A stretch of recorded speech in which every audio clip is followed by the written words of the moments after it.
13 अप्रैल 2025 के पेपर में पढ़ा कि केरल में 21 लाख घरों में सिर्फ बूढ़े हैं, 12 लाख घरों में ताले, गांव के गांव वीरान। On April 13th, 2025, a newspaper reported that in Kerala, 2.1 million homes have only elderly people. 1.2 million homes are locked and entire villages have become deserted. आजकल हर कोई अकेला रहना चाहता है। पहले जॉइंट फैमिली से न्यूक्लियर फैमिली हुई, पर अब हालात यह है कि मैरिड बच्चे तो अपने पेरेंट्स के साथ बिल्कुल भी नहीं रहना चाहते। Nowadays, everyone wants to live alone. We moved from joint families to nuclear families, but now even married children don't want to live with their parents at all. Unmarried बच्चे भी अकेले ही रहना चाहते हैं। 8-10 घंटे की जॉब के साथ उनको खाना बनाना, वॉशिंग, लॉन्ड्री, मोपिंग फ्लोर्स, यहाँ तक कि भूखे रहना या फिर रेडीमेड जंक फूड खाना मंजूर है, पर पेरेंट्स के साथ रहना कतई गवारा नहीं। Even unmarried children prefer living on their own. Despite working 8 to 10 hour jobs, they are willing to cook, do laundry, clean, even go hungry or survive on junk food.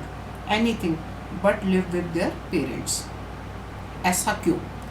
जब बच्चे छोटे होते हैं तब पेरेंट्स अपनी खुद की फ्रीडम के लिए या फिर यूँ कहें कि अपनी रिस्पॉन्सिबिलिटी से भागने के लिए बच्चों की छुट्टियाँ होते ही नानी, दादी, बुआ, मौसी या फिर किसी फ्रेंड के घर स्लीप ओवर के लिए भेज देते हैं।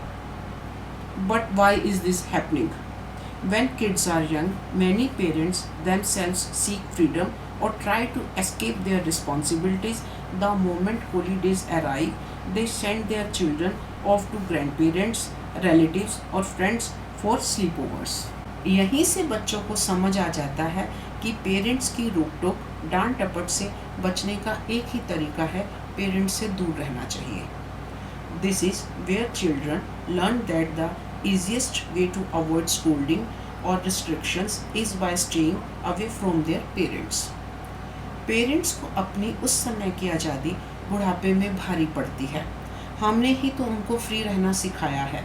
इसी वजह से आजकल बहुत से वृद्ध माता पिता अकेले ही रह रहे हैं, जिससे वो क्रिमिनल्स के सॉफ्ट टारगेट होते हैं।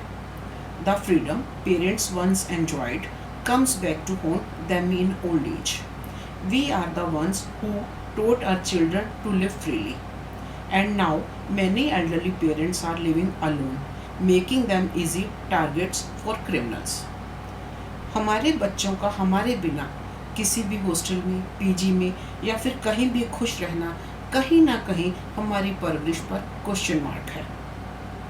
If our children are happy living without us in hostels, PGs or anywhere else, it raises a serious question about our parenting. तो अब हमें जितनी जल्दी हो सके जाग जाना चाहिए, नहीं तो फिर जीवन के अंतिम चरण में वृद्धाश्रम में रहने के लिए तैयार रहना चाहिए।